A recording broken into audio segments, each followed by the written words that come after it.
You can be seated.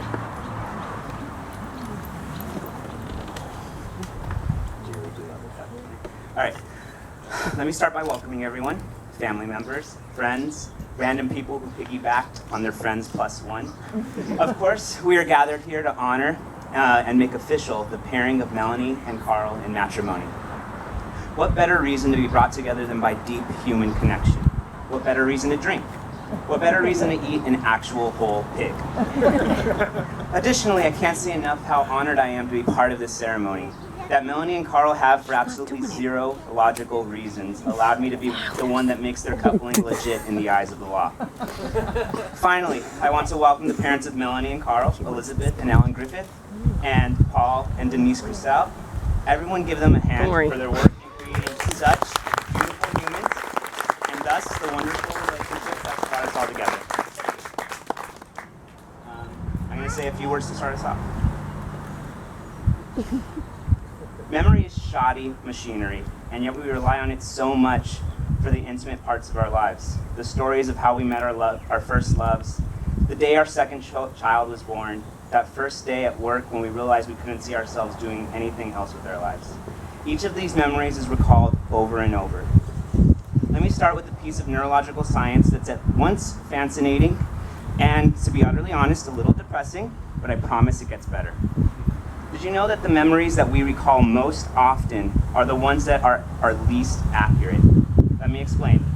When we recall a memory, we're not actually recalling the initial event. Instead, we're recalling the last time we remembered that memory. And each time we dig through our brains to retrieve a memory, it's rebuilt from the ground up as though it never existed to begin with.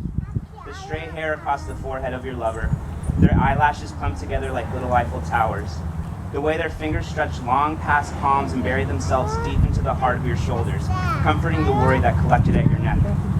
Each time we pull these cards of images, our mind must rebuild them, shifting blocks to make something cohesive, each time diverting that event further from what was once reality. A concrete example.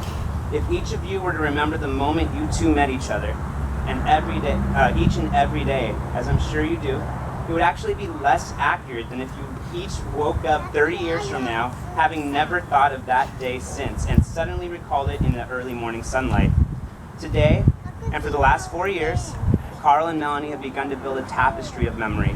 Some that will be recalled each and every day. Some, perhaps like this one, depending on how much we all drink, will be lost in the complex systems of the long-term memory. Those who preceded us agree that marriage is hard work. They speak of it with bruises and scars.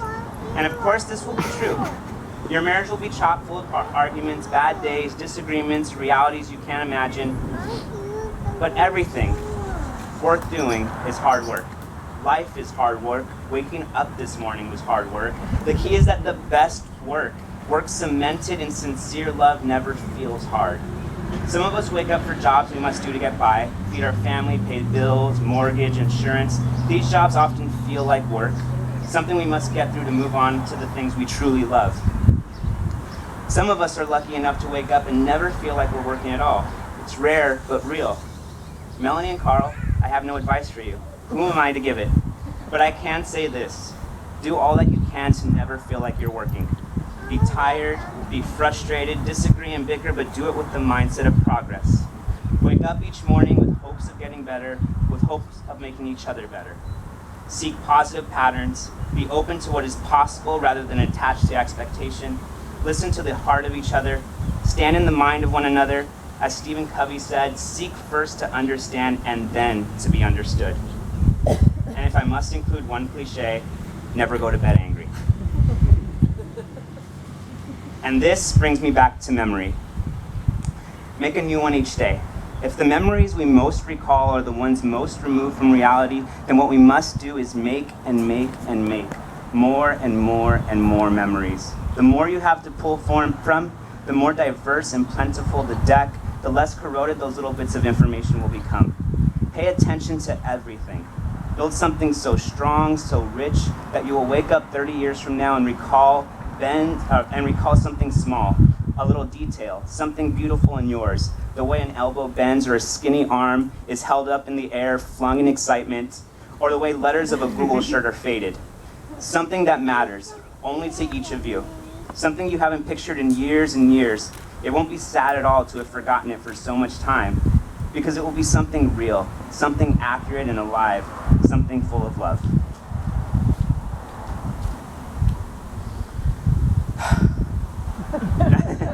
Nothing has the staying power of words, and no words offer the strength of those written for another. So with that, I will give the floor to Melanie and Carl, who have prepared their vows for each other. Carl, I believe you're going first.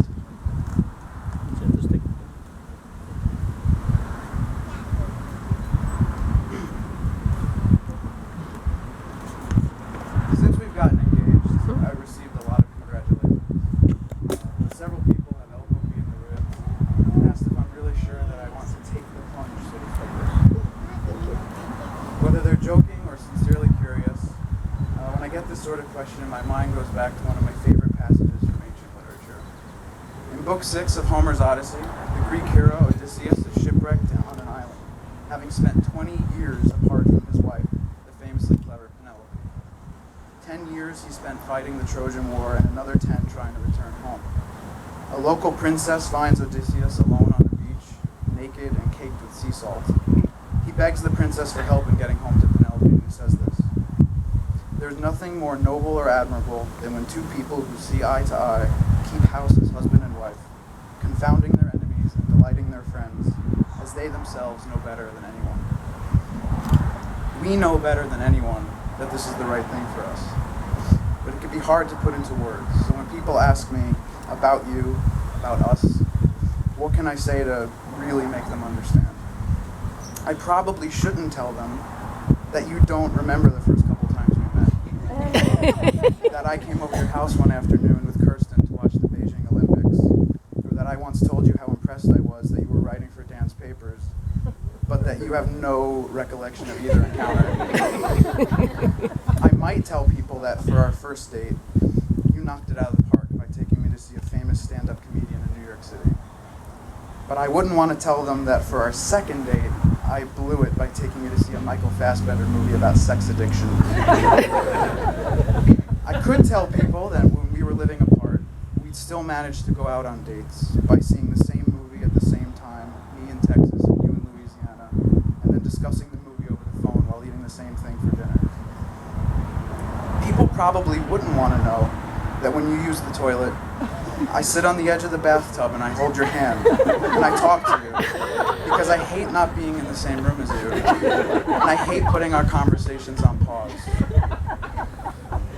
I could tell them that when I talk about you to strangers or new acquaintances, sometimes I lie, and I call you my wife as if we're already married just because I like the way it sounds. The truth is, I'm not sure which details other people will want to hear, or which details to convince them that we're doing the right thing. What I can say to you is that when I was in my parents' basement 4 years ago, heartbroken and poor, watching Breaking Bad and studying for the GRE, and Kirsten came downstairs to invite me to dinner with a few of her friends, I never thought that the most consequential decision of my life would be to go out for pizza. It's funny how many moments we've shared in basements. The first many months of our relationship were spent discussing the Lost series finale in your basement and doing picklebacks in mine. The first time I told you I was in love with you was in the basement. Back then, all that time we spent in our parents' basements was depressing to us. Awaiting grad school, working for tips, unsure of what was becoming of us. But looking back, there was a whimsical teenage romance element to it all. We fell in love in our parents' basements. The very foundations of our childhood homes became the foundation of our new home, our new family.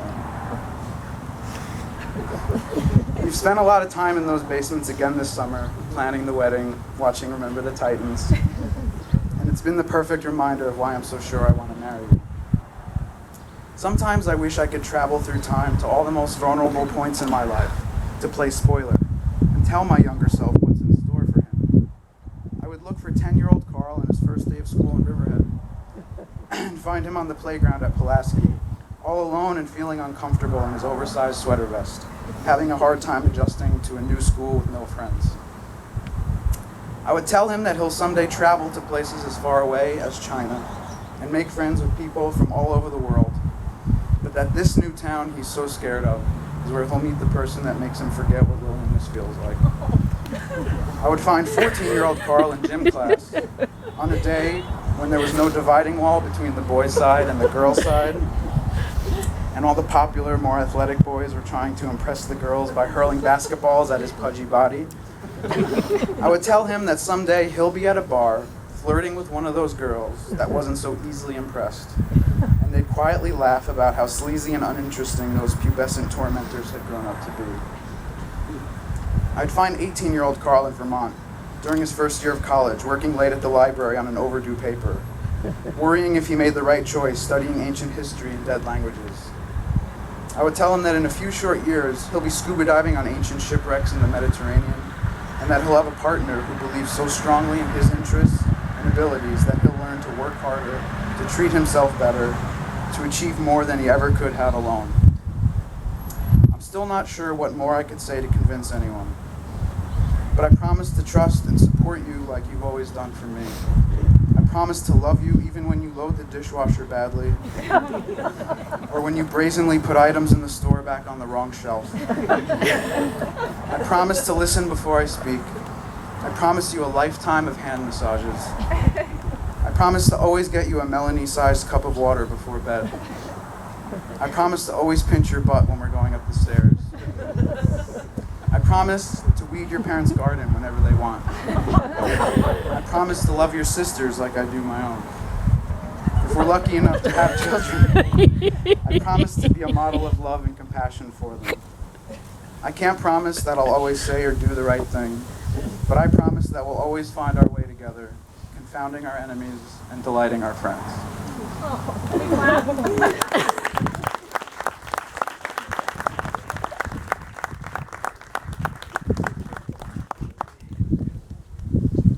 Follow that.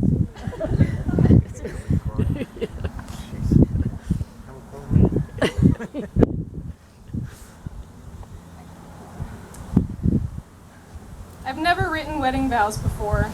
Shocking, I know. The task seems very romantic in theory before you sit down to actually do it. But for me, the act of writing vows was more confusing than I expected, and I'm supposed to be really good at writing. Am I writing to you, Carl? Or am I writing to you and our guests? Where does Tim come into play in all this?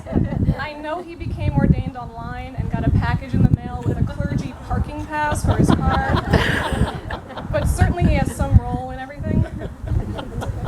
Eventually I decided to write to you. That was the first step. But what to write? I thought maybe I needed to say something profound about marriage, but I'm not really qualified yet, am I?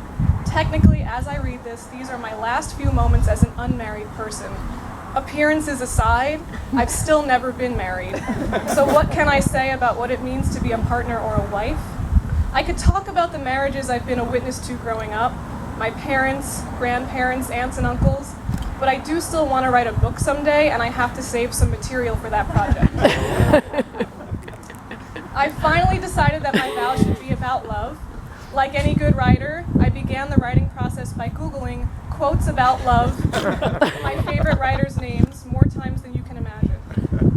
In addition to finding a huge number of images with quotes on them from Tumblr and Instagram, I also discovered that all the great thinkers seem to have said all there is to say about love better than I ever could. What can I say about my love for you that you don't already know, or that doesn't seem terribly cliche and oversimplified? This will not come as a shock to you or to most of our guests. Sometimes I can be a little neurotic. After all of my requisite agonizing, I thought about how much I love laying in bed with you on a weekend morning. I love how you force me to stop and dance in the middle of cooking dinner. I love when you tell me you miss me when I've just been on the toilet taking a crap. I love that you tell me how great you think I look on a Sunday night when I haven't showered since Friday before work, and you genuinely seem to mean it. I love when you make me Chinese food, chicken soup, pancakes, and eggs. I love when you cry watching Mr. Holland's Opus, but make jokes about tragic current events during nightly news. I love when you see me, and I mean really see me, neuroses and all, and still love me back. You make me as sure as I've ever been of my value as a person, of my skills as a writer, teacher, home cook, and my general ability to be an adult, of my humor, of my appearance, of my capacity for loving other people. You are entirely patient and incredibly good, and you make me want to match your ability to be kind and good to other people. Your willingness to go out of your way for other people, to do whatever is in your power to make people you care about happy, consistently amazes me and honestly sometimes makes me look bad. You have no idea how a room full of people reacts when you walk in. You make people smile and feel at ease. You actually listen to people and focus on what they have to say, which is more rare than it should be. And sometimes you're like a human Wikipedia, in the way that you chime in with an interesting and obscure fact about any topic of conversation. And sometimes you actually do make up those obscure facts, but you deliver them so convincingly most people do not realize it.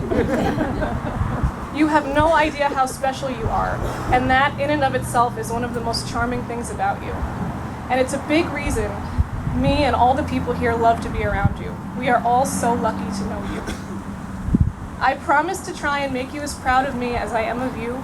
I will try as hard as I can to be less bossy, but it is really hard for me. Just ask Kelly and Jacqueline. The truth is, I'm scared to get married. I'm not scared to be with you. I'm much more scared to be without you. But like I said, I've never been married before, and there are only so many articles you can read in The Atlantic and Salon about how to prepare to stay together. As scary as marriage can seem, one thing I know to be true about life is that nothing truly worthwhile is easy.